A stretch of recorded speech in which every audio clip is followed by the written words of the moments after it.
Good evening, everyone. I'm going to keep this short because I have a lot of people on here tonight. I have one, two, three, four, five, right? Five amazing people joining me this evening, as you could see um, from posting and stuff. But I just want to say, I know there's probably going to be a lot of questions.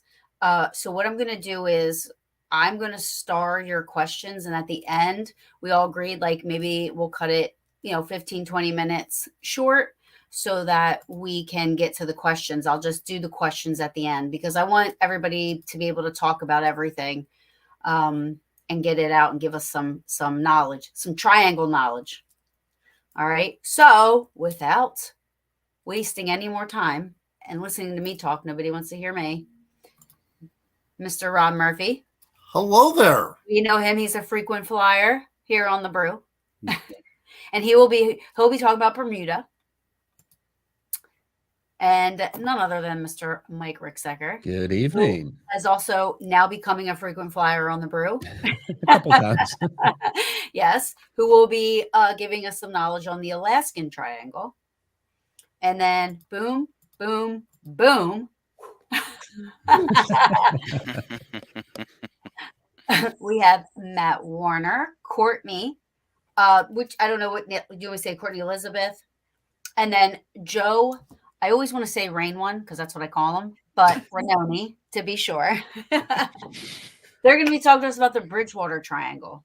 And then, behind the scenes, I learned about some more triangles. So maybe if we have time, maybe talk about those a little bit.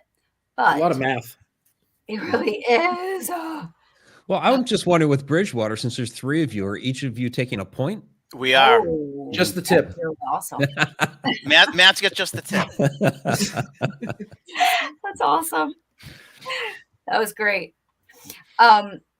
So what we'll do is just go around the room, introduce yourselves for people that don't know you guys. I'm sure everybody watching and out in social media land knows you guys.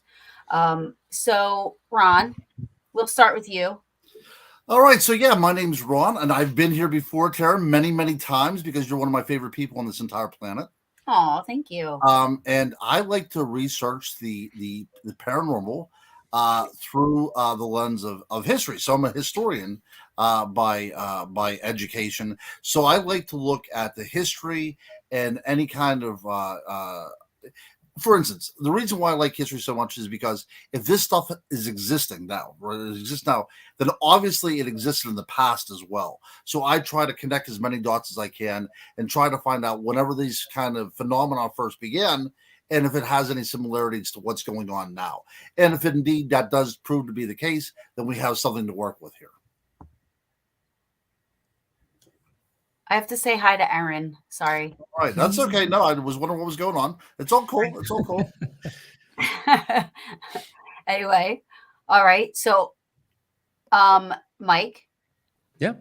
Mike Ricksecker, author, researcher, filmmaker, been involved some way, shape, or form with the community for about 30 years. Have several books to my credit, and the most recent one is Alaska's Mysterious Triangle, which delves into all the mysteries of Alaska and all the interesting phenomena that happens up there. So been in a few of the different shows like the Alaska Triangle, Ancient Aliens, some of the others, and like Ron was mentioning there, it's trying to connect those dots. So, like I have an online learning platform called The Connected Universe, and that's what it's all about, trying to find those different connections between this different phenomena, not just all around our globe, but also throughout the universe as well.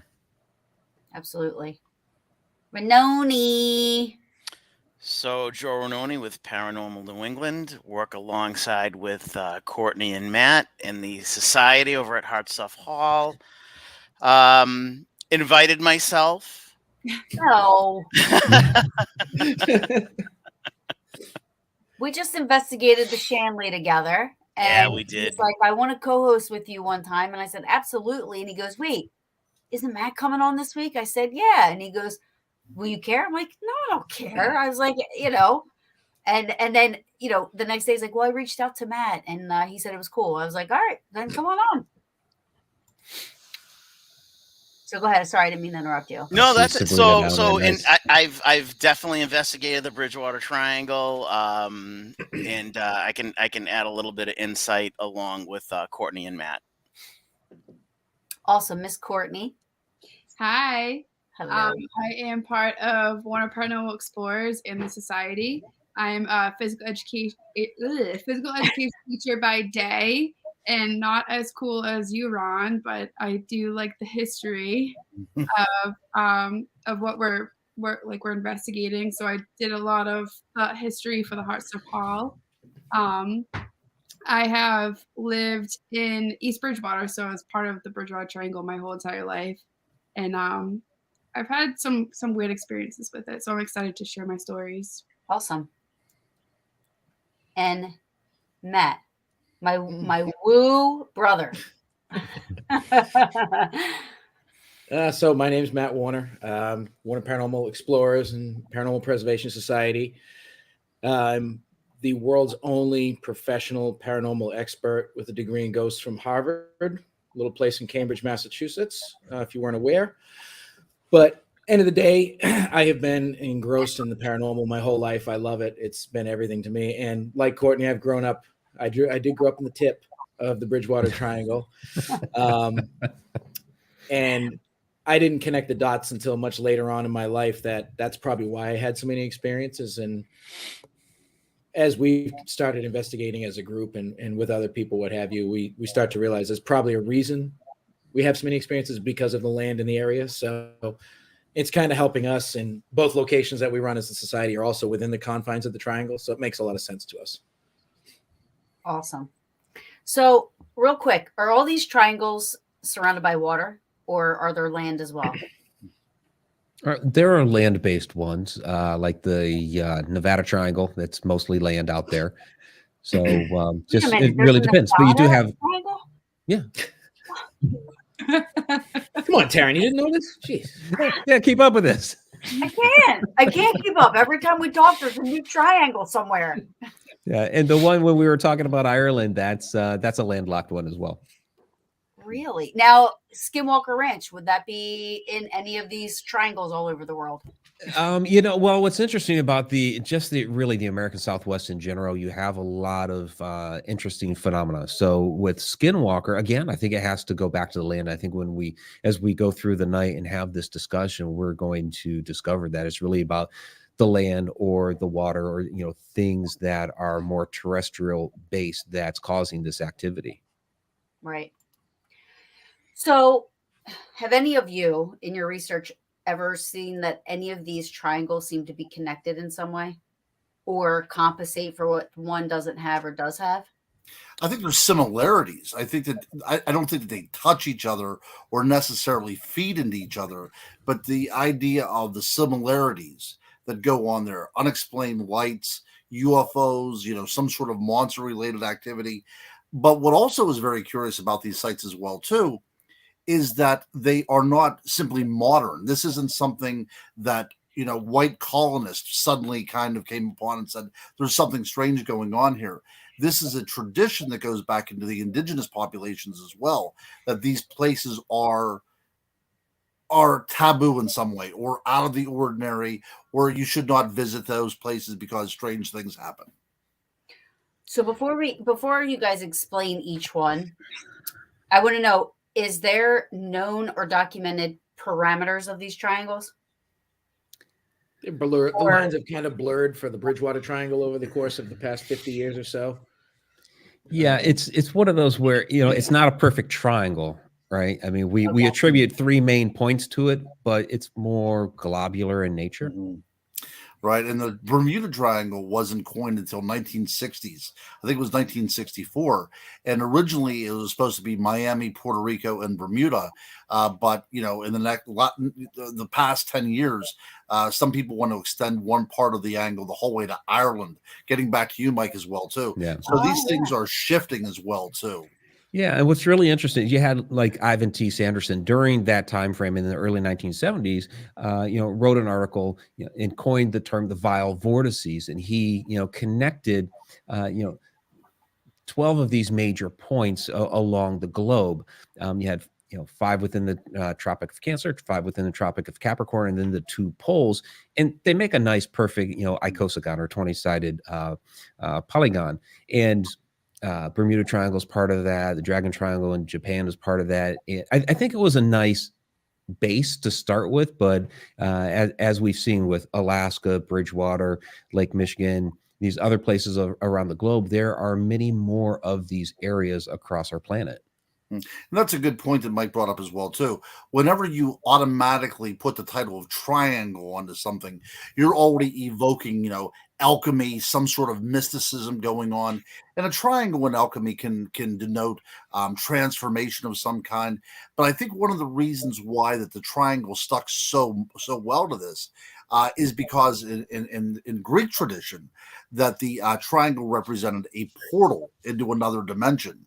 And I think that's why it stuck so well, and especially in the 1960s with the Bermuda Triangle, that we had the idea of the chariots of the gods coming out. We had all these really fascinating, although sometimes outlandish, observations of different archaeological sites around the world. So by slapping triangle onto it, it sounds like it's mathematical, and it also sounds like it has some sort of credence within science. Sure. Or even like UFO-ish. Well, absolutely. Right.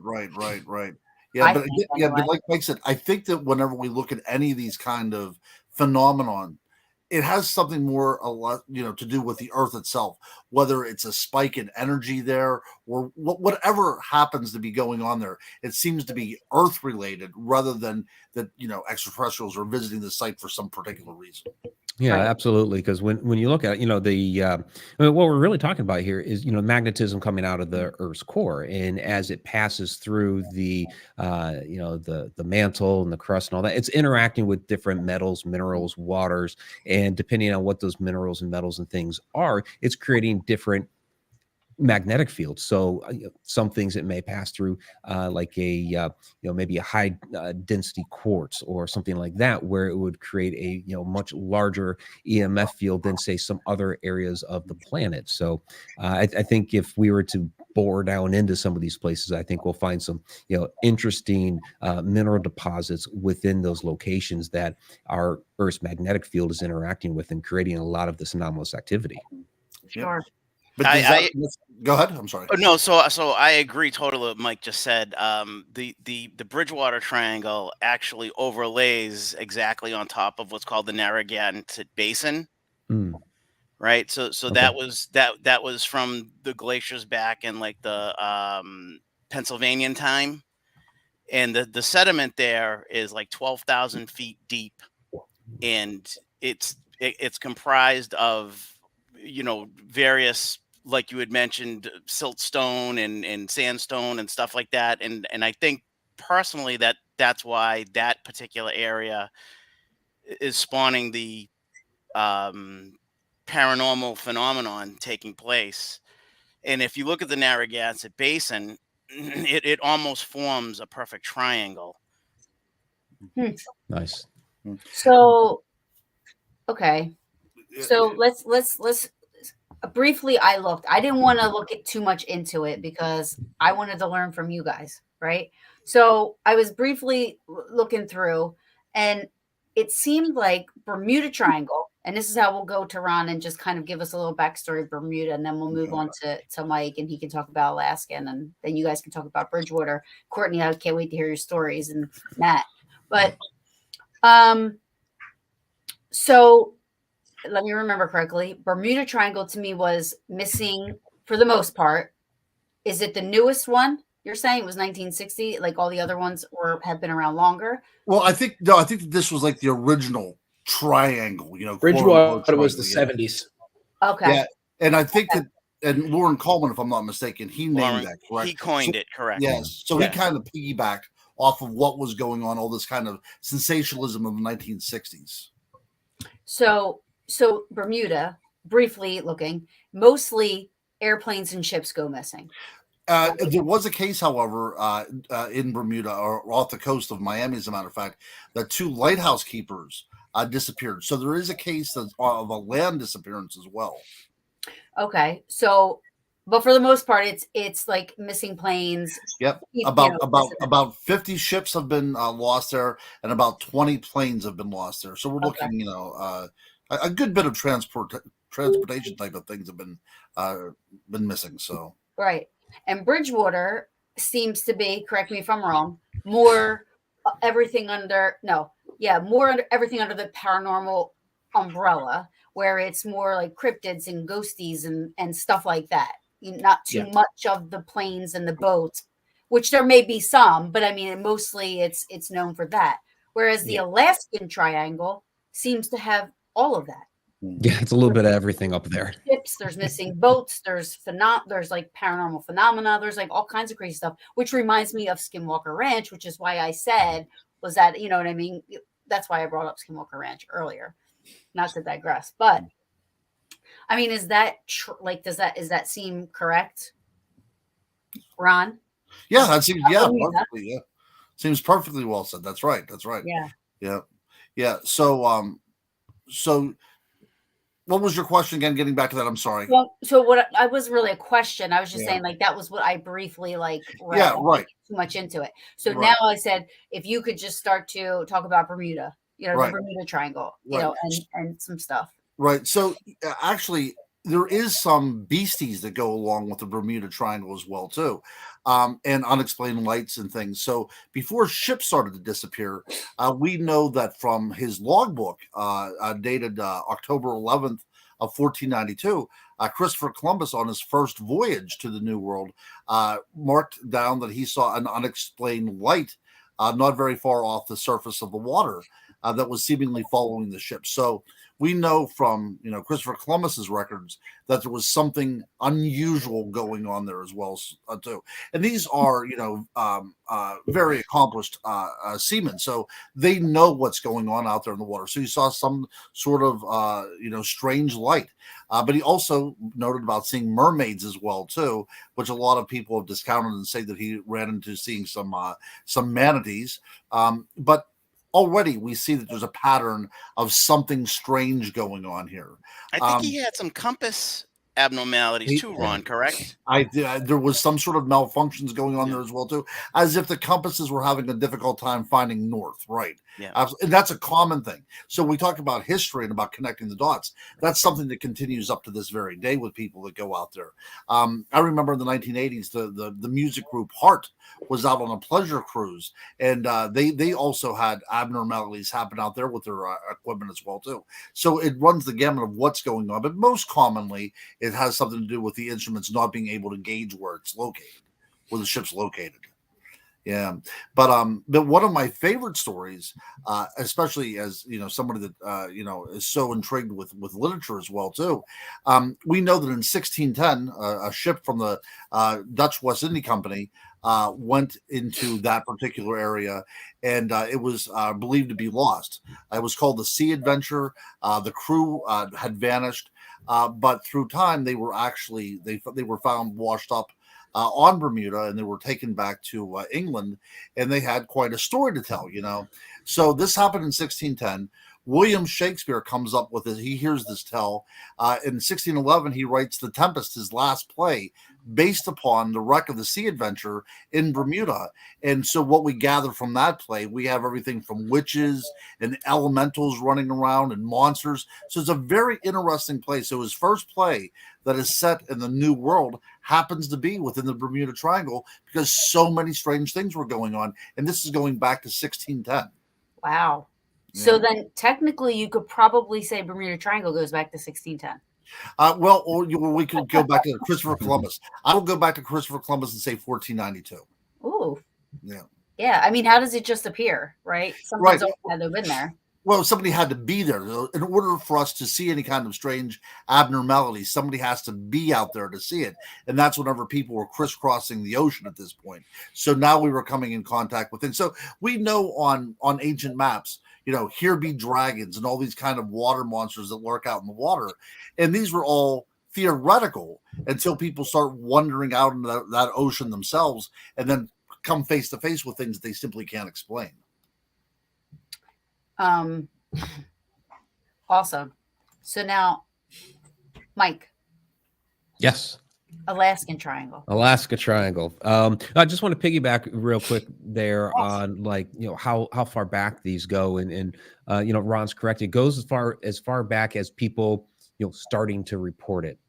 So, like the Dragon Triangle out in Japan, we've heard tales from the ancient Chinese dating thousands and thousands of years ago about dragons being under the water because of crazy things that happened there, or Kublai Khan launching 2 separate invasions of Japan, and he was the grandson of Genghis Khan, and both times it just got annihilated by strange thing that happened in the waters. Lost 40,000 personnel there. So it just this activity is happening. It just takes somebody there to be able to report it and experience something. So it's really unknown how long these things have been going on, just as far back as history will take us. Yeah, that's right. As far as Alaska, it's really kind of a smorgasbord of all different kinds of things going on up there. And this was dubbing it the Alaska Triangle. Is actually originally called Alaska's Bermuda Triangle, which is kind of silly, and they started calling it that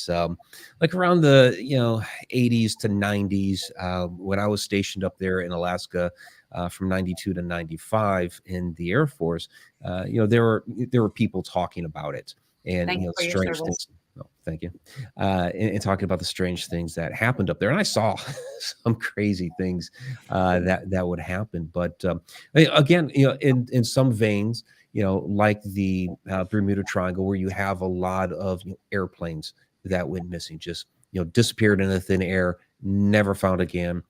Since 1988, 16,000 people have gone missing up there. And you think about the population of the entire state of Alaska, which is 2.5 times the size of Texas, by the way.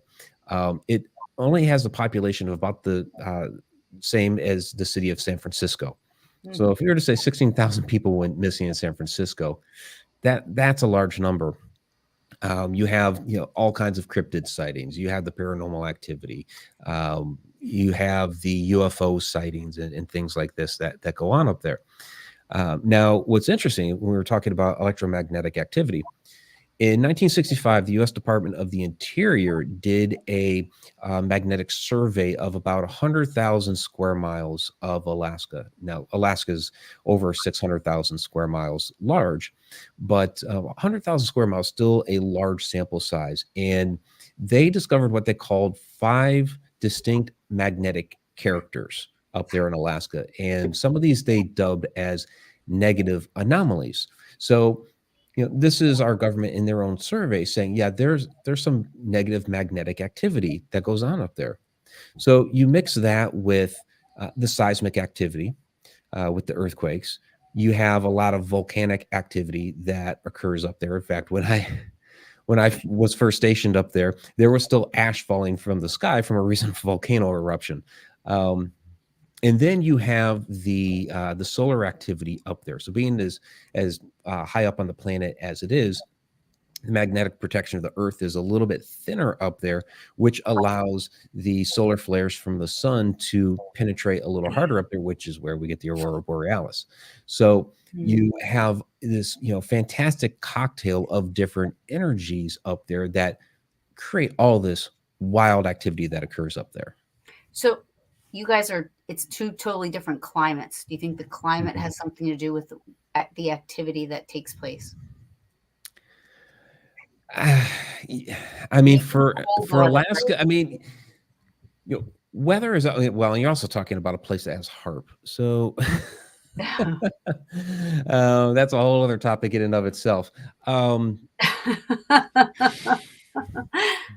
Yeah, because all of these different factors are going to play into the weather itself up there. So you'll notice in a lot of these different stories that like when the compasses start going wild, that there will also be a storm that kicks up, and Ron could probably talk about Flight 19, that they started having all kinds of erratic compass readings, and then all of a sudden the huge storm kicked up. Same thing in Alaska with the Princess Sophia, the ship that all of a sudden, for whatever mysterious reason, ran aground to the Vanderbilt Reef, that fantastic storm had kicked up. It was a blizzard. They couldn't see. They had to adhere to their compass readings, and the captain of the ship had sailed this, hundreds of times, and somehow misnavigated the thing and ended up on the reef because of the erratic compass reading. So you see these things kind of go hand in hand.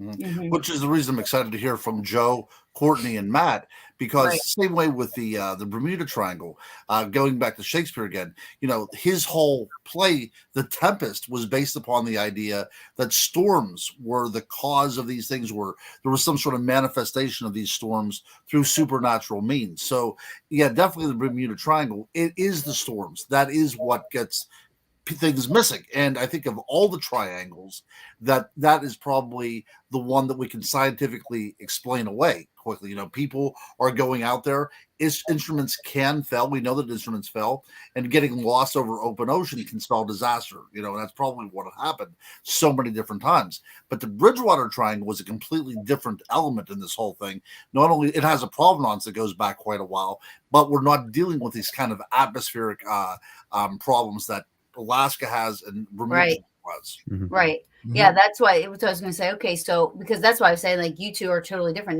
Now we have Bridgewater. Right.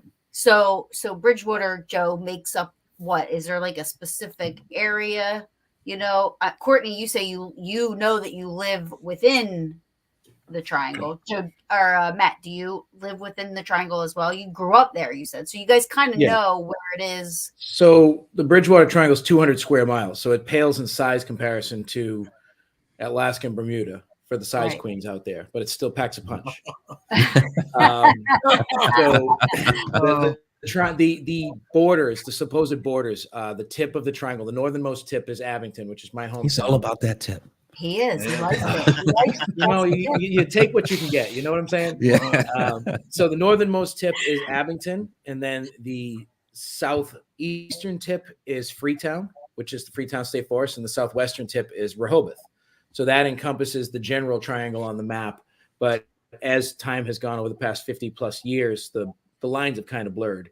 And the epicenter of the Bridgewater Triangle is actually the Hockomock Swamp, which is a 16,000 plus acre wooded swampland that was supposedly cursed by the Algonquin Indians during the King Philip's War.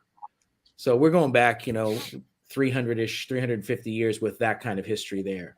Wow. And that brings up a good point. The King Philip's War basically decimated the American Indians, right? So the bloodshed that was spilt there, I mean, add that to the fact of the abnormalities from, the Narragansett Basin being there, I think it just fuels it more. Is this an area that you can't get into or onto or anything like that? No, it's all public. It's all there. It's one of those things. If you look how to get into the swamp, you find 20 different ways. Like it's just everywhere. Right. But can you walk in it, or you have to use a boat? I don't know. I'm ignorant to all this stuff, so that's why I'm asking. I don't know. It's super woodsy. Like it's like grimy. So I mean, you probably don't want to go in there, but I mean, you can like Matt said, it's pretty big. So there's a ton of different spots that you can go to. Now, have you guys ever gone in there and investigated? Mm-hmm. Yeah, we did. Yeah, we did a couple times. And Courtney, did you have any experiences or? I mean, while we investigated, no, but I did have an experience at the Freetown State Park. No, sorry, State Forest. I taught all day. I'm sorry, my brain is like gone. No, this is always Courtney. Don't let her pretend. Always. Kids, okay. My brain is gone. I'm the biggest one. With that. I know. Like you put Ronald and Mike first, who's like the two smartest people, and then you have. So. Oh my God! Did you hear how cute she said? Smart. I love it. Modest. I love it. But did you have a coelacanth behind you, Courtney? A what? Do you have a coelacanth behind you? What is that? A fish? Yeah, it's a fish. I thought you were talking about my dog. I was like, my dog. Oh no! I thought you had a seal. That's awesome. Yeah. So go ahead. I'm sorry. No, it's okay. Yeah. So Matt told my husband and I about puckwudgies, and I was like, puckwudgies, like Sounds no so way. cute, doesn't it? Yeah, I Sounds was like, adorable. Like you would want to have one as a pet. yeah, right. I'm like, okay, like I want to go Are hang you out going to with that. explain to the viewers what a puckwudgie is now? No, can you? You're better at it. Oh, See, I knew that was going to happen. I should have just shut up. So puckwudgies are elemental spirits. They were never human earthbound spirits. They were created kind of out of necessity by the Wampanoag tribe in Cape Cod, Massachusetts, actually, way back before populations increased.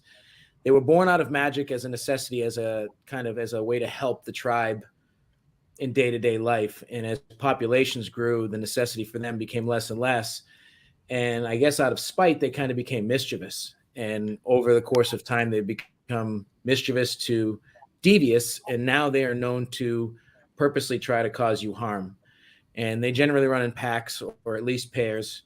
If you're out in the woods, you'll tend to see them out of your peripheral, or they can try to lead you to cliffs or trip you, push you over ravines, these types of things. Obviously, none of us have been pushed over a cliff. We're all still fine. But for what I believe, I've had numerous encounters with these things. They are definitely out there. But yes, so that is a puckwudgie, folks. The nickel. Okay, so I take it back. Definition. I don't want one as a pet. They're about you do knee not. height, so 2 or 3 feet tall. They kind of like, how I describe it is, they kind of look like the critters from the movie Critters. Oh. They're not cute by any means. No, so it's not Gizmo. No. Oh, I love Before the bath. but maybe Spike afterward. Yeah. Yes, more Spike, less Gizmo. Absolutely.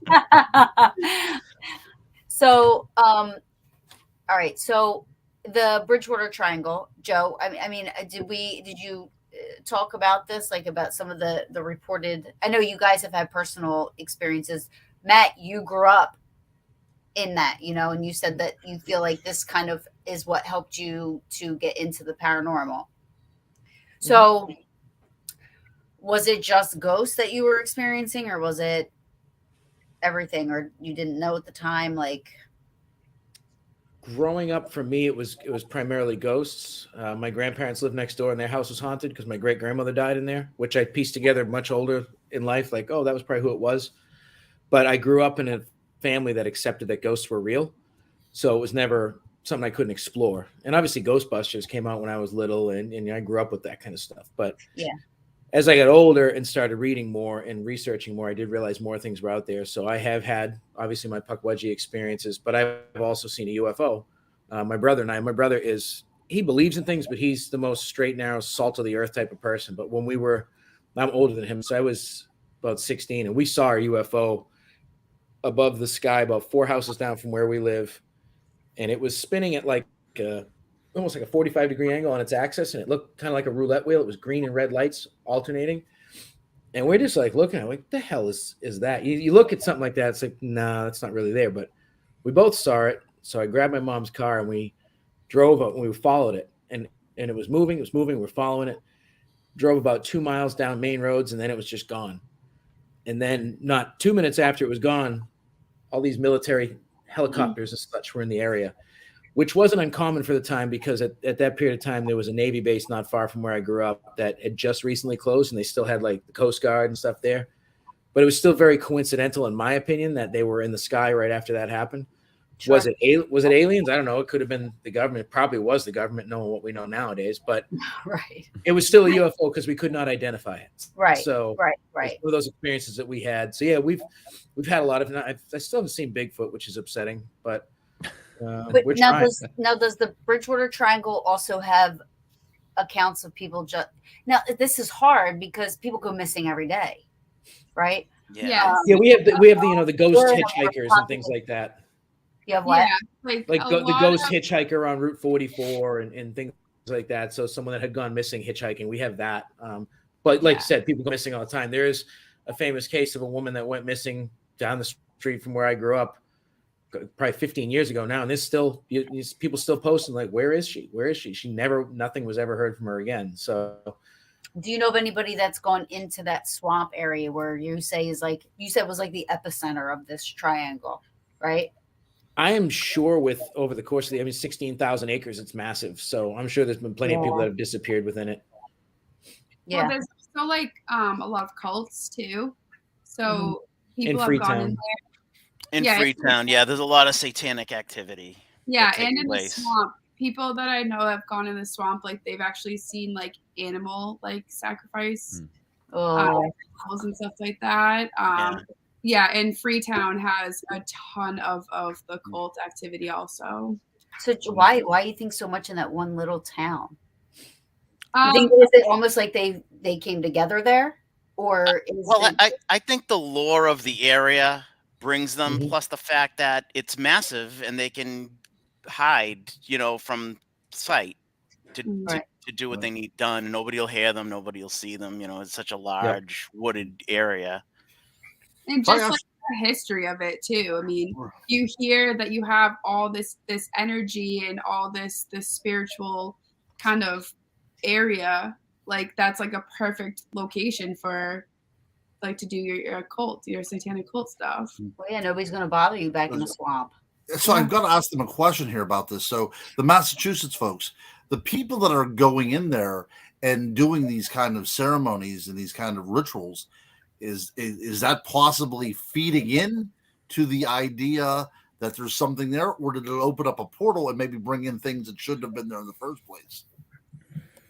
I think both could be a possibility. Because, Yeah, I agree too. They might be just feeding off each other, Mhm. the two theories, right? Right. They know that it was sacred Indian ground back in the day, and all this phenomenon's taking place, and they're doing their rituals, and that just may be stirring up sacred, Sure. Yeah, see, I don't mess with that stuff. I don't like. I don't mess with it I either. have I have No. a healthy respect for the Native American spirit and the and all that stuff. Like it's a healthy fear, and respect of that, because it's somebody said, I think Mike, I think you said it about Oh, you're gonna drag me into this? Okay. you said, or Ron, one of you guys said about it going back and back where they Mhm. would they created this for magic, like a magic to like help, and we think today, we always think like, the mind's a powerful thing. You can, young people can manifest stuff happening, poltergeist stuff and this and that. I mean, do you think Well- that a lot of this stuff is created and lingered and has then we're bringing all this attention to it and we're putting all this energy into it and we're investigating, like just keeping this whole Well, created thing going?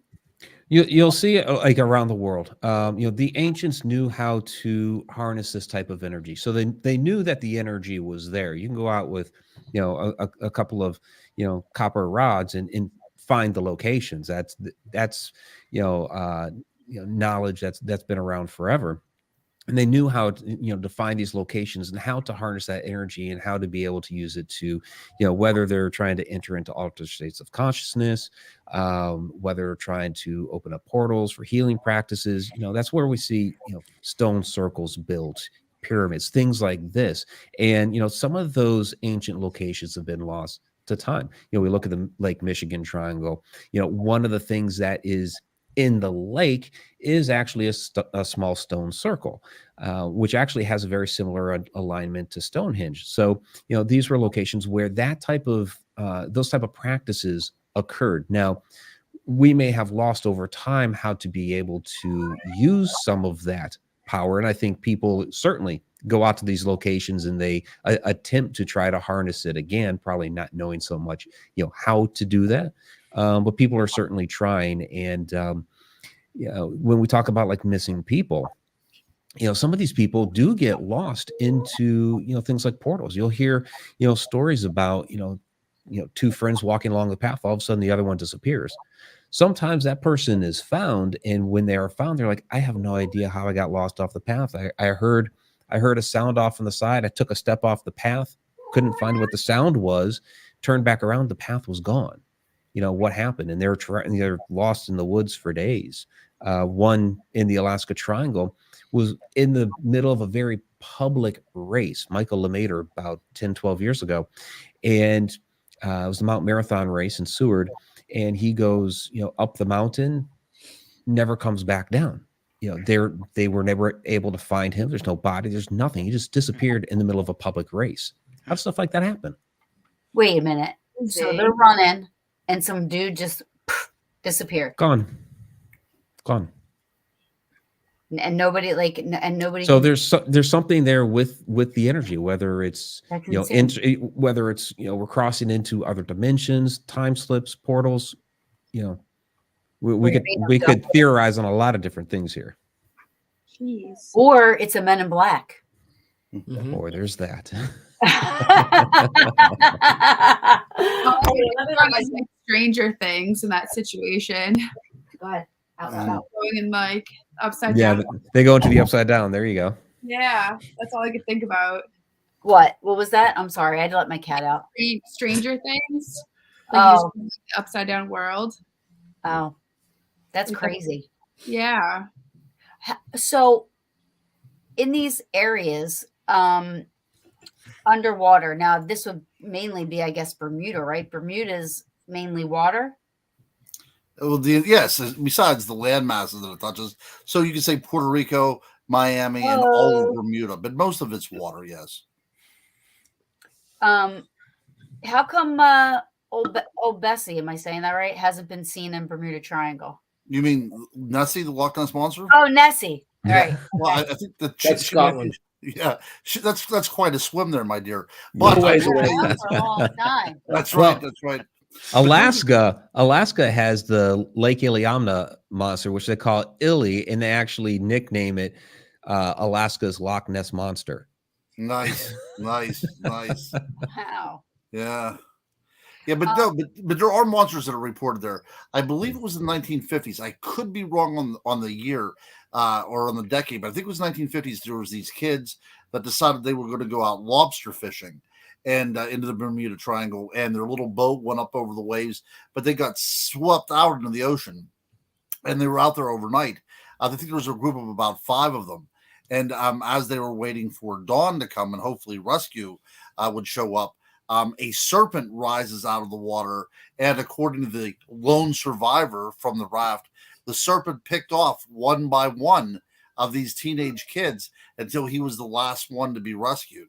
Now, of course, look, this is a true case, but there have been psychologists that said that he was working with PTSD, that it was a survivor syndrome type of thing. They were in very desperate straits, and he got to see his friends drown or whatever.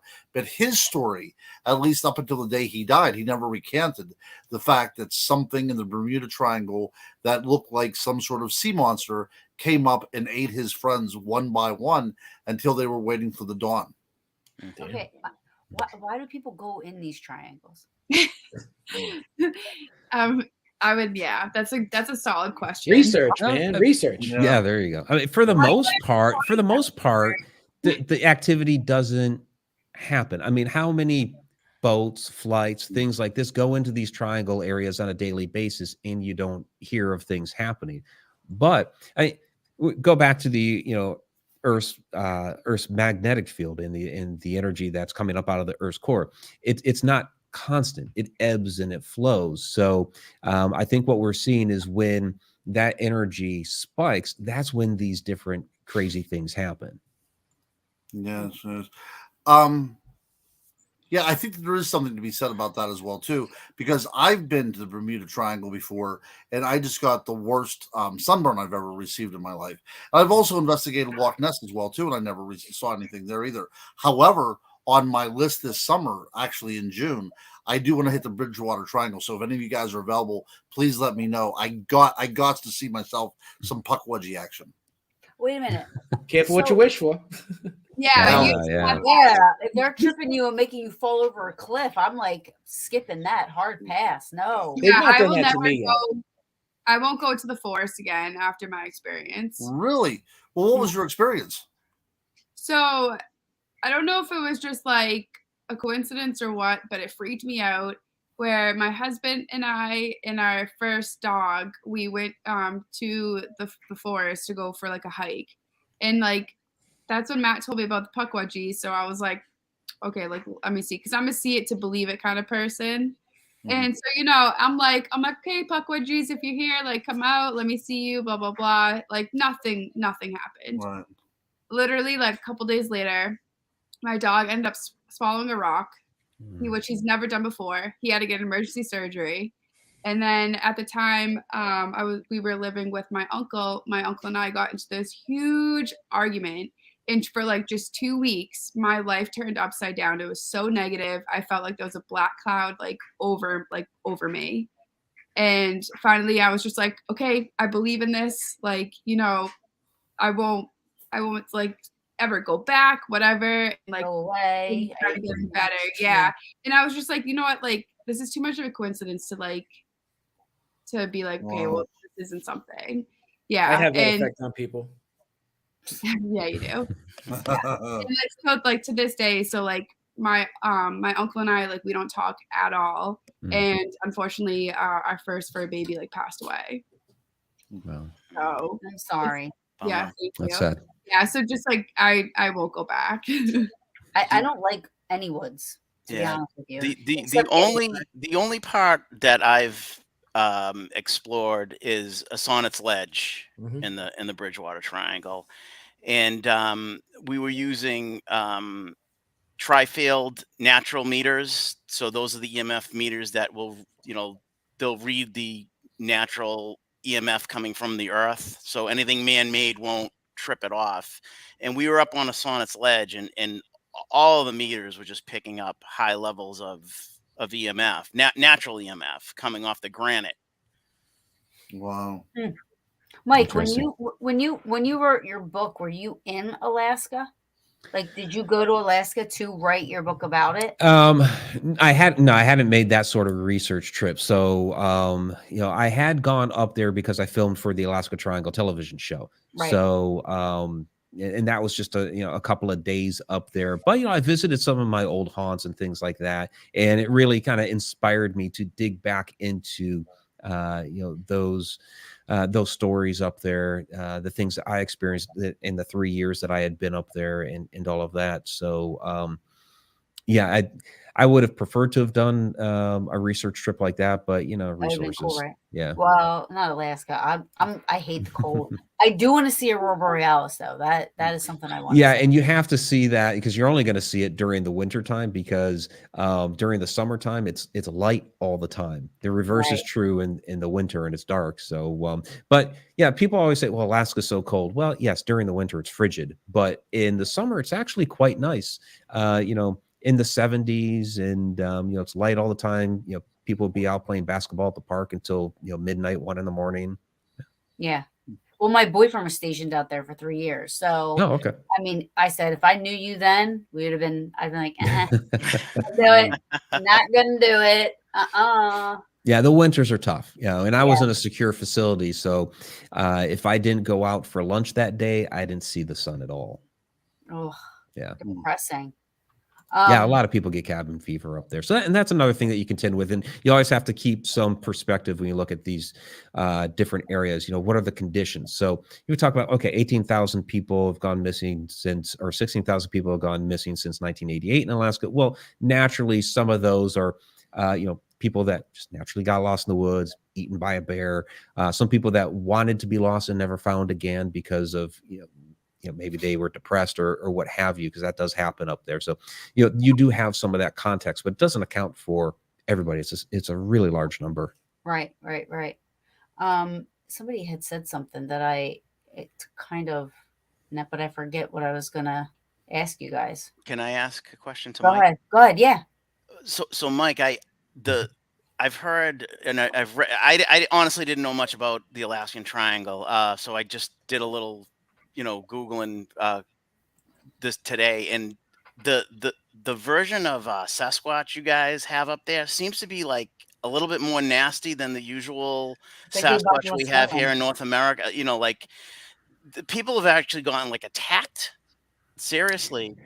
Yeah, is there anything to that? Or well, there's some different variations of Sasquatch up there. So there's your traditional Sasquatch Bigfoot that's up there. Then there's things like what they call the hairy man, which basically in a canning facility there off Portlock, they reporting constantly this thing attacking people or luring them out to the woods and tearing them limb from limb. They're finding arms and legs Yeah. scattered about. So there's that sort of thing. But then you also have strange entities like the Kushtaka, which is a half otter, half man sort of thing, and very I similar read to about like him the too. like very similar to the Wendigo type of stories that you have around the Great Lakes area. An otter man? Half otter, half man. Yeah. Interesting. That comes out of the Native American lore. But, what's interesting, you look back into, some of that Native American lore from up there, the Native Inuit, and, they have their stories about giants and things like that. And when you get into their stories, they talk about, the giant beings begatting with the human women and creating these other different types of entities and beings. It's like, wait a minute, this is eerily familiar to like the Nephilim stories, from, the Middle East and, biblical times and all that. How did these stories get all the way up to Alaska? So it's interesting connecting the dots. Mm-hmm. And the Wampanoag people had, stories there, especially with that swamp right there. I mean, that was always a dreaded area. And unfortunately, with the Bermuda Triangle, we don't have any First Nations accounts because the people that were in that area, the Tiano people, they were wiped out within 20 years after Columbus landed. So, that's a shame. Mm-hmm. That's a shame. Yeah, that really is. But I was going to say, like, and y'all can answer, however, but is there one specific famous case from each triangle that was investigated and it was like a big, maybe a news story or something that maybe you guys can recall? One big incident. Hale Boggs and Nick Begich, 1972. He was the House Majority Leader at the time, completely missing in the Portage Pass. And Begich was a congressman at the time. Nothing has ever been found to this day.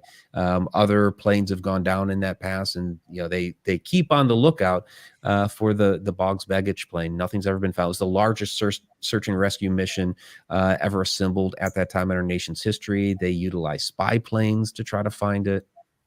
Because you're talking about a high profile politician and nothing. That's crazy and nothing. They have a show on now that I've been watching. And it's about the Bermuda. Oh. No. Talk about the 777's plane.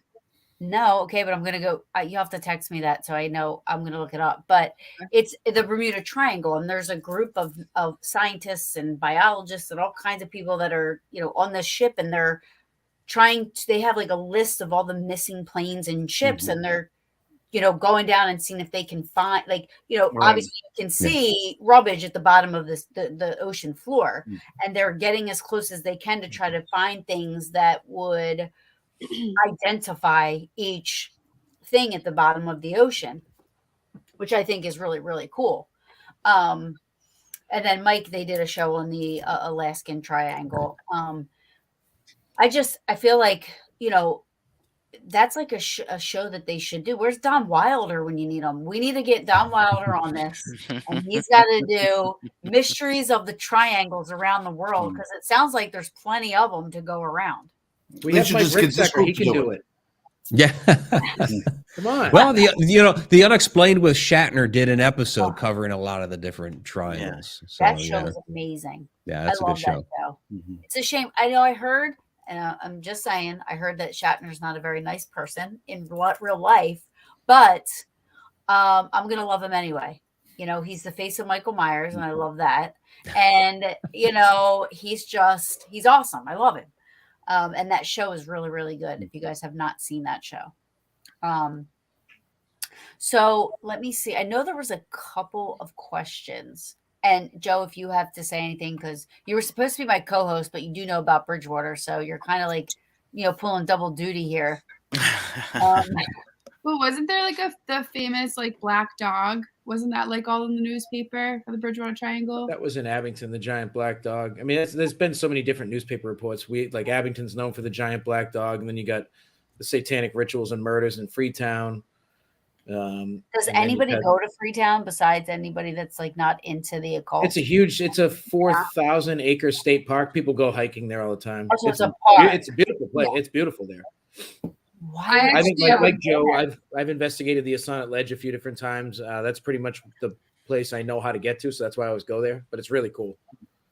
I actually went to Bridgewater State University, and one of my professors was telling me about her wife that had an experience at Freetown too, when she was just driving her motorcycle, and she had an experience. So like someone that is not looking for it, had an experience. I see. I wouldn't go. I'm afraid of so I live near the Pine Barrens, right? So the Wharton State Forest, that's where, supposedly the Jersey Devil, which I will say I do not believe in, but the Jersey Devil resides and all that stuff. I'm more afraid of the people that are in those woods than I am anything else, right? So going to some place that you guys are talking about, this freehold place, like I would totally stay far away from it. You know what I mean? Like I wouldn't have nothing to do with it. I think people are like, I don't know. Everybody thinks.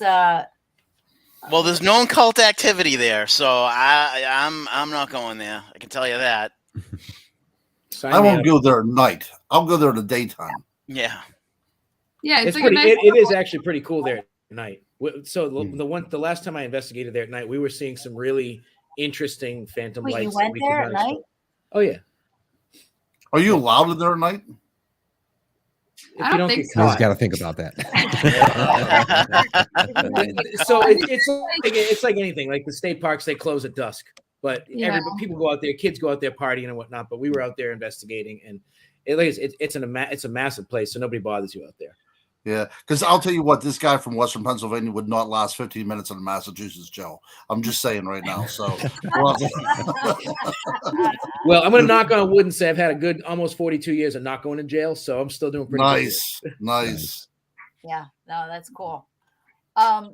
So I know I brought you guys on for specific triangles, but if you were to say you had a favorite triangle, Mike, of all these triangles. I'm learning as we're going here. What would be the one that? So if somebody said, "Here's a limited amount of money, and we're going to supply everything. You whatever. We want you to investigate. We want you to stay and investigate. Inside the borders of whatever triangle. Which one would you pick? Antarctica. There's nothing there, Mike. He has to find it. Yeah, exactly. He's on there's a lot of interesting legends and lore about when we talked earlier about the vile vortices. When we talked earlier about the vile vortices, one of them is supposed to be Antarctica, and you hear like a lot of different stories about UFO activity and things like this there. But one of the things that interests me about there. And it seems to attract all kinds of people from all over the world, dating back to go back to World War II. The Germans are very interested in Antarctica. Why? I think there's a lot of under the ice somewhere ancient technology that's just been lost to time. We know from our ice core samples that it was once a jungle area. You look at some of our ancient maps that are supposed to predate when we discovered Antarctica, and yet there it is on our ancient maps. Some of these maps showing, life, animals, things like that on there. So I would like to go down there and discover, okay, is there something to, this idea that there may be lost civilizations out there? There may be UFO activity and things like that down there. Yeah. That would be sick. Yeah. I would go with Mike. That would be so cool. Mike's next adventure. Join Mike Ricksecker to Antarctica. Yeah, freezing your butt off. Yeah. I don't like the cold very much either. So, go figure. Oh, I hate it. Yeah. Rob, what would you pick? Bridgewater Triangle, without a doubt. I've always been fascinated by the place. I just like the idea of the indigenous mythology that's attached, as well as, look, puck wedgies are something that I've been writing about now for probably the last 20 years. I do a lot of writing and investigation into the fairy realm, and I think that the Pukwudgie is analogous to the Western fairy or the European fairy, unlike anything else that we have in the United States. So that's the reason why, if we're going to connect the dots, I think that we see this kind of cultural idea, this kind of collective unconscious that needs these archetypes within their lives, these shape-shifting, cultural bearing type of creatures. And I really would like to find out why we need them. And I think one of the reasons why we need them is not so much out of necessity, but because we have actually dealt with them in our ancient past. Well, if you love the Native Americans, then you're gonna love the Bridgewater Triangle. Yes. And we have so many right in Brockton too. I mean, we have a college called Massasoit. And right. Yeah. So and there's You don't want to go to Brockton though. No, but I'm just saying. But like it's like there's a lot of just Native American land here. Right. I mean, supposedly there's a Native American buried in an island that's right down the street from where I grew up. Yeah. Have you ever gone there? Right. And see, that says a lot too. There. Because it seems as if the land is not special in and of itself, it seems that the inhabitants of that land made it special, right? They kind of injected themselves within the land itself, and that makes it kind of special, and it makes it separate and possibly even paranormal, just simply by the rituals that have happened there. Yeah, apparently, right down the street from where I used to live was a Native American burial ground. Yeah. So there's so much like history, like right in. I mean, I lived in East Bridgewater. There's so much history there. I'm really close to Hockomock Swamp and everything. So nice, all right there. Interesting. Is Salem near it? It's like yeah. Oh, okay. Yeah. Okay. It's just crazy how that's such a big thing. You know what I mean? And then, You're two different centuries. Freaking Jersey we're really lucky. We're really lucky here in New England. Right. And I think that's one of the reasons why you have the satanic rituals up there as well too, because it was such a puritanical place that people are naturally rebelling, even though it's 200 years later. But I think that you see these kind of recurrences coming as well too. We still have a lot of things in place that are referred to as blue laws, which were put in during that period of time. Right. We weren't able to buy alcohol on Sundays until like 15 years ago. Wow. Tattoos were illegal in this state until 2000. Like all kinds of ridiculous things like that. Crazy. Yeah. Wow. What about you, Joey Joe? I would say I'd be heading towards Mike's neighborhood. I'd be yeah. I hate the cold. Probably Alaska. I mean, I hate the cold, but Antarctica reminds me of like the movie The Thing. That's exactly what I think. Funny you said that, 'cause that's exactly what crossed my mind. It's like, where's the flamethrower? I think it's the fourth kind whenever I hear about Alaska. What is it? Wasn't the movie The Fourth Kind? Oh, right, yeah. Gnome. Me out. That was an awesome movie though. I don't look at owls the same anymore. Oh, I love owls. You said you're gonna go with Mike. What about you, Matt? It's my first time hearing about the Dragon's Triangle though. Japan all day. Yeah. I'm dying. Japan's on my short list of places to go anyways. I want to go to the Suicide Forest and some other places. And why do you want to go their there? culture. What's that? Why would you want to go there? I just want to feel it. Okay. Yeah. I just want to walk through it and just feel it. But their culture is so embracing of spirituality and honoring the dead. There's villages in the mountains that are just filled with sculptures of people that used to live there. And that's the kind of stuff I want to experience. So I would, if you're paying for it, I'm going to Japan. Did everybody answer? Courtney didn't. No, she was going with me to Antarctica. Oh, that's right. Antarctica. That's right. That's right. Good luck, Mike. Yeah. We'd have so much fun. Oh, yeah. It'd be a blast. I think I would go where people don't go missing in ships and planes and boats and everything. And that would be Bridgewater, I guess, right? I mean, I don't know. Japan, there's so many now that I know. I'm not going to go to the Antarctica or Alaska because I'll freeze the second I step foot anywhere. freeze, dying. And So I can't do it. I mean, I would want to. You wear your Iron Man coat. You'd be fine. Yeah. That thing would probably freeze. I mean, I don't know about Japan. You know, it's just too, you know, I'd have to stick around here. I'd be just, you know, being out of my element would alone freak me out. And then going somewhere where, you know, all weird shit's happening. I'll stick close to the States and, you know, where the weird people are instead of the, you know, anything else. There's plenty of weird massholes in the Bridgewater Triangle. Come on out. We'll show you around. Massholes. I like it. I never heard that term before. You never heard of massholes? Never Really? heard of massholes. What? That's us. There's like bumper stickers for that. Well, we're from Mass, guys. That's why we're here. I just assumed everybody called us that. I know. I thought people called We us call that. each other that. That's Wow, Jersey should have a nickname like that. There's literally bumper stickers that says massholes. Stop it. I swear. I love it. I swear. I love your guys' accent, by the way. Sorry. I might repeat it, but I am not. Gettysburg is enough for me. Yes. Yes, yes, yes. Hi, Peach. Oh, I love Gettysburg. Gettysburg is my that's fantastic. university. Love Gettysburg. If somebody was like, you go anywhere in the world, I'll give you any amount of money you can invest. I bet Gettysburg. I would Although- think about. I mean, I would say, okay, can I half it? I would definitely do mostly Gettysburg, but I am going to Pompeii, but just for the day. But Pompeii would be one place that I would want to spend a couple of days at. Yeah. And pray to God Mount Vesuvius does not erupt while I'm there. Probably pretty safe. Yeah, it's been a while. It has been a while, but it's still active. It is. Let me see here. So I have 3 starred things before I let you guys go. Mark asked, have any? Yes, we did. We did talk about the Great Lakes Triangle. Sorry, that was earlier. So we probably answered that.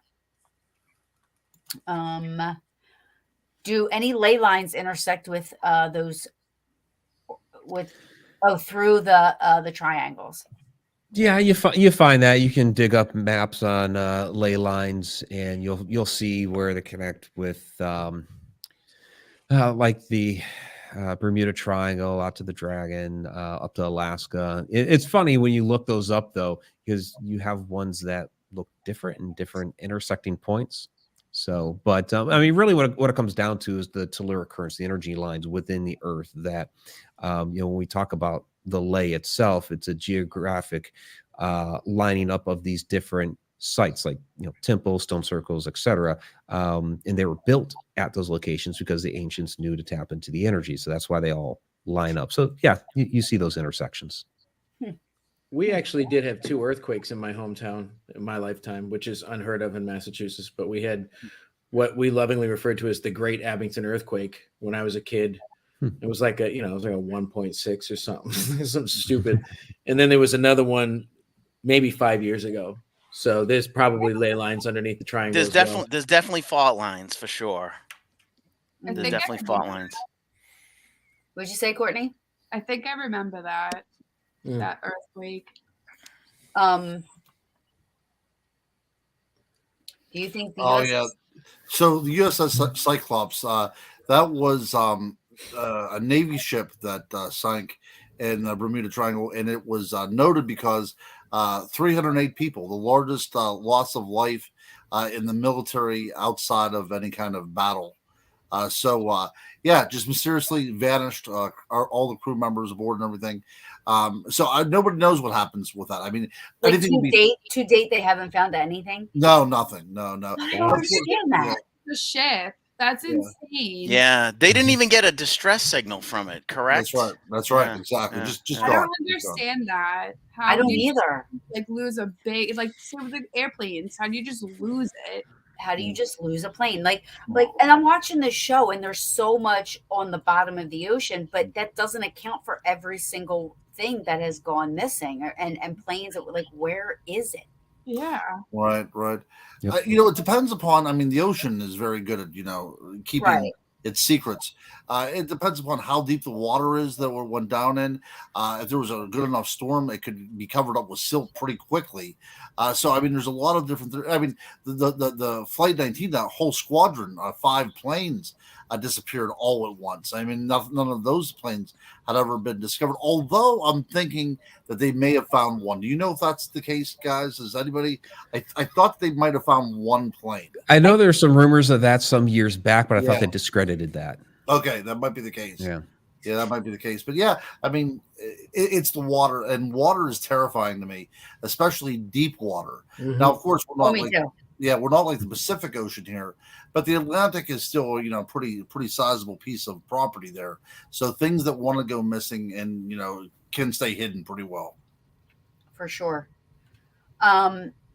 So we are. I mean, I can keep going. You know me. We can keep talking about this. I love this subject. But in closing, if you want to just tell everybody what's coming up, what you guys, links to come to look you guys up. If anybody has any other questions, they can where they can contact you, your websites, and all your events and stuff coming up. Hi, baby. That's Marley. Hi, Marley. I love this. Go ahead, Ron. Okay, so you can get me on Facebook, or my books are available on Amazon. I'm not very good with self-promotion, but we will be at the Gettysburg Battlefield Bash together, Taryn. You and I together, we Yes. will be there, which is going to be in July 13th through the 16th, I believe. So I'm so Right. glad that you're Yeah. here for that. But yeah, I'm looking forward to that. So I will see you for the first time. Which, by the way, that's my first time ever. I'm going to be speaking. I'm going to be speaking about. I'm speaking Saturday Awesome. at like 4:30 or 5:30. So I'll Nice. be. Yeah, What's your topic? podcasts. All right, fantastic. I'm going to be speaking about vampires. I'm going to be in on that one. So that's right. You know So my love for the vampires. I love myself some vampires too. And if Abraham Lincoln taught us anything, Oh my that God, the amazing vampires movie. were the main cause of the Civil War. Okay, listen. If you Empires guys, with the main cause.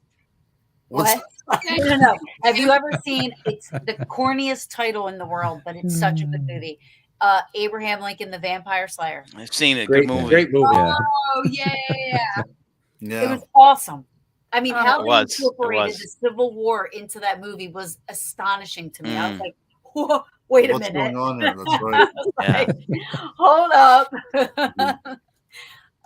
But yes, all right. So go ahead, Ron. Gettysburg Okay, Basketball Bash. And then I will be in Littleton, North Carolina, the second Saturday of April. Boy, I wish I had my date book here. And I will be speaking about ferries there. So I'll be in Littleton, North Carolina there, and then the last weekend of April, I will be in West Virginia, and I'll be speaking about werewolves there.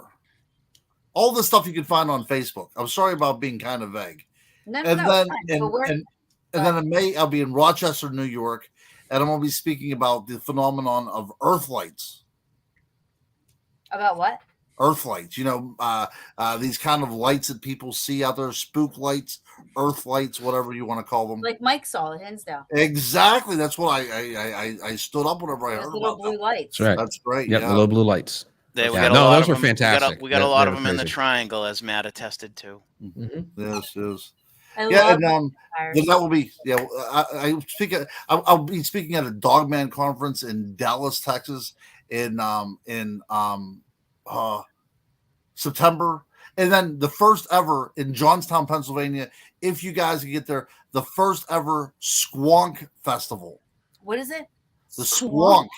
So it's a little creature that's unique to Pennsylvania folklore. It lives in the last of the big forests around here, and it is so ugly that it cries all the time. And if it sees itself in a puddle, it will disappear in tears because it is so ugly. What? Interesting. Yeah, It's a I hadn't heard of that one. What? That's a new one.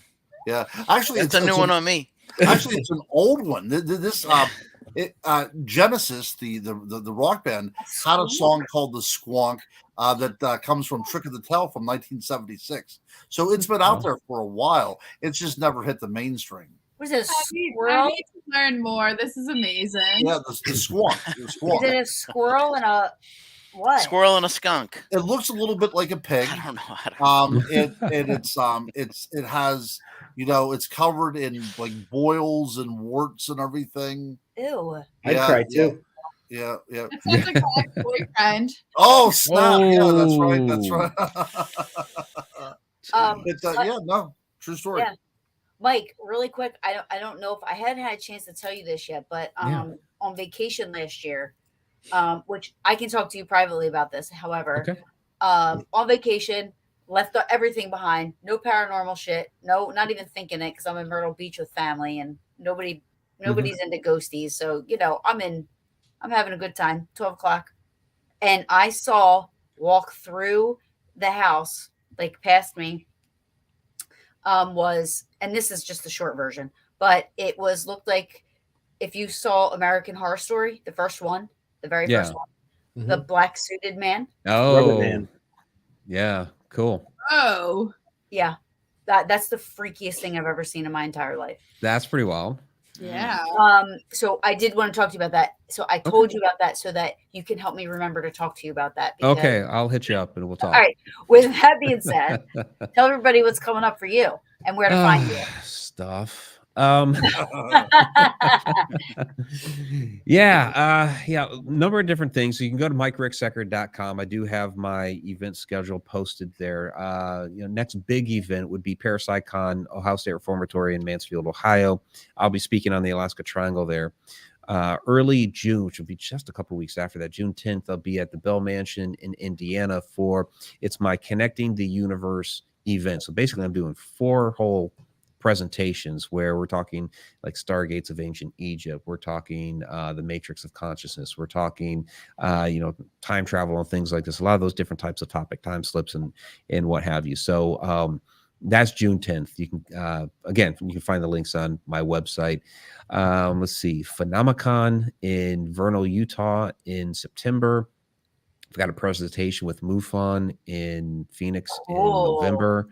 And then next year, I know I'm forgetting something in there, but I'm probably forgetting a few things in there. But next year, we are doing another tour to Egypt, Stargates of Ancient Egypt, Part 2. That's next April 17th to the 28th, 2024. So we just posted the details on that here recently. So awesome. There we go. MUFON, you gotta be like to get in with MUFON. They're they're such a close knit. I don't want to say society, but group. That's pretty cool. I bet you that's awesome. Yeah, that would be interesting. Yeah. I mean, I know some of the people in MUFON, which is how I kind of got in, but they asked me. So it's like, sure, why not? Tell one of them to come on my show. Oh, I could get a couple connections with you, talk to some MUFON people. Sure. Got MUFON people on your show. That'd be Yeah, awesome. absolutely. Yeah, I would love to have somebody on. Yeah, right off the top of my head, Jeremy Ray and Katie Page. Yeah, I'll get you those connections. Sure. Thank you so much. I appreciate that. So all of a sudden we don't count turn. Is that what you're saying? Oh my God, are you kidding? You've been on my show like 7 times. I love you. Ron is like the walking encyclopedia of everything. Like I just once in a while I'm like, why is the color of green called green? And I'll be like, well, in ancient times, he's like, Awesome. I know, Ron, when you come to Bridgewater Triangle, you definitely have to hit us up so we could talk history. Oh, I will. Friend me on Facebook or whatever, any kind of social media, because I really definitely want to go out there. And I know that I will be there. I'm going to be speaking up at the Ocean State Paracon in Rhode Island. Yes. That's a good one. I will be up there in September, but I will also be in the Bridgewater area in June because my daughter got accepted to a shadow medical program up there right at Harvard. So I'll be in that area. So Oh, awesome. Yeah. How do you like them apples? I'm very proud of her. So I told her, I said, hurry up and become a doctor so you can get me a motorhome so I can travel the country solving mysteries. There you go. Not a bad gig. Not a bad gig, no. No. Rainone. So, paranormalengland.com, and we are also on Facebook, Paranormal New England. And we just found out this week that we made the cover of American Paranormal Magazine. Yay! Nice. Right. Nice. Good job. Yeah, so Congratulations. you'll be seeing some stuff in regards to that the next couple of weeks. That's awesome. You got any? I mean, I know we were at Shanley together, which me and Rainone and Tyler got a real we got this awesome, which I'm waiting for him to send to me. Did But did you see? Did you I play didn't the? listen to it. I didn't listen to it. I want the I don't need this shit and the footsteps going out of the room. Yeah. Local stuff. I got some local stuff coming up. Got some pro nights coming up at the Oliver House and the Emery Estate, and then Matt just invited me to something pretty cool in Connecticut. So just local stuff. Awesome. And Yeah. then I don't know if you guys want to talk separately or together because I know you guys are, doing the kind of the same things, but Matt, I don't know if you want to just talk about what you got going on. I don't think Courtney can keep up with our schedule, so I can blast it out. I'm trying to keep it up on my calendar. I'm okay, what's this day? What's that day? She left the group chat, so I have to double down and tell her what's going on because she left the group chat as well. So You it's a want to lot of explain work. to them why I left the group chat? Because I send fire memes all day and you don't like them. Gross memes. Tomato, tomato. Raunchy, ratchet, gross memes. Can My I fault, you don't have a sense Can of you humor. add me to the chat and pretend I'm Courtney just so I can see the Yep. views? I think you'll fit in just fine. I don't think you want that, all right? Listen, you're the only one that left due to my awesome laughs, but whatever. It's just. So Yeah, I and have 6 brothers. I have the brain of a man, so I'll be I probably would love them. And then it comes on my watch, and I'm like, oh no, my kids are gonna see this raunchy meme. Thank you, Russ. Thanks, Russ. So as a collective whole, the Warner Paranormal Preservation Society, we have a lot of events coming to Hartsuff Hall and also our new location, the House of Hurt and Pain. May 6th, we have a gallery reading and VIP ghost hunt with Christopher J. Brown at Hartsuff Hall. We have May 21st, our Wicked Pissa Spring Para Fair that we're putting on. Then what else we got coming up there? We have a lot of private rentals coming between now and then. At the end of this year, we're putting on our very first paranormal exposition. We're not calling it a convention. We're doing it a little differently. We're doing an exposition, and we are actually covering all bases. So we have lectures based on vampirism, witchcraft, Bigfoot, UFOs, a whole Bridgewater Triangle section, which is not being done by us, which is being done by someone who's much more knowledgeable and put together than we are. And our main intent with this exposition is to give folks that don't necessarily get a chance to be in these conventions a chance to come out and speak and to showcase what they're doing kind of behind the scenes because they haven't had that opportunity yet. So we're trying to do that and give back to the community in that aspect. We're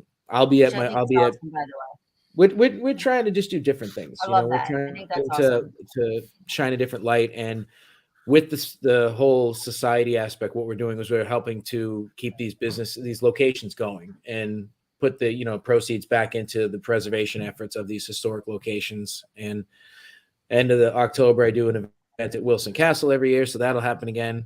I'll be up at Parafest, Maine, which I go to every year, and then I'll be at the Haunted Savannah Paracon in September. Where else? That's all I can remember right now. But when is we'll probably pop in Ocean. Yeah, I'm sure we'll be at Ocean State Paracon too. Nice, cool.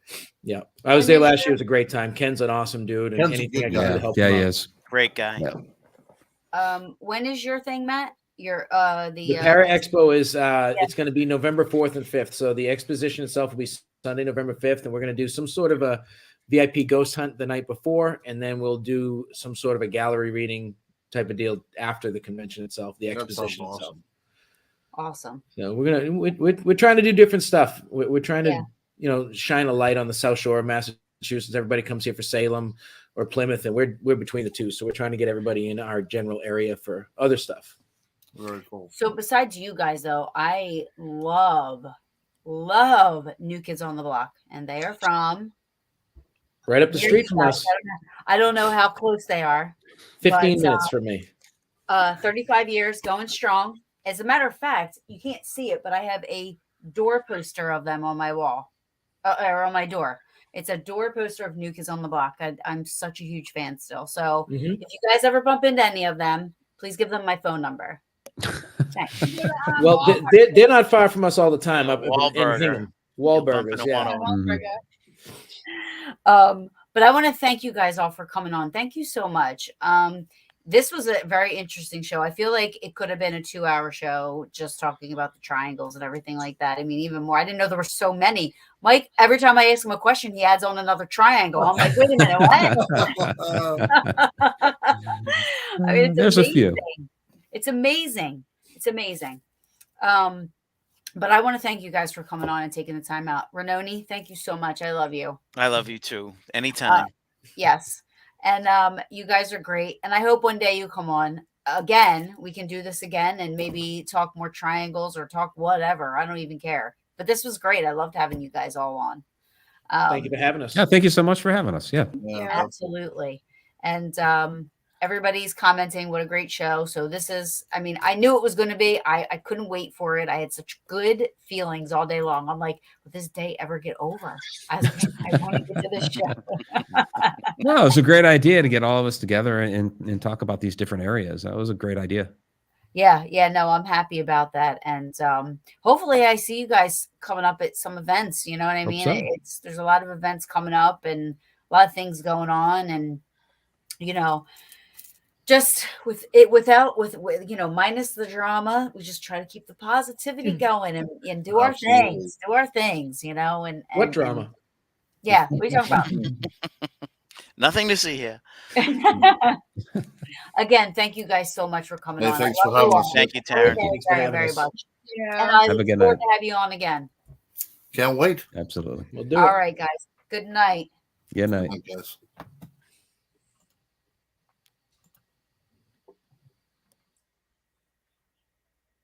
I'm staying.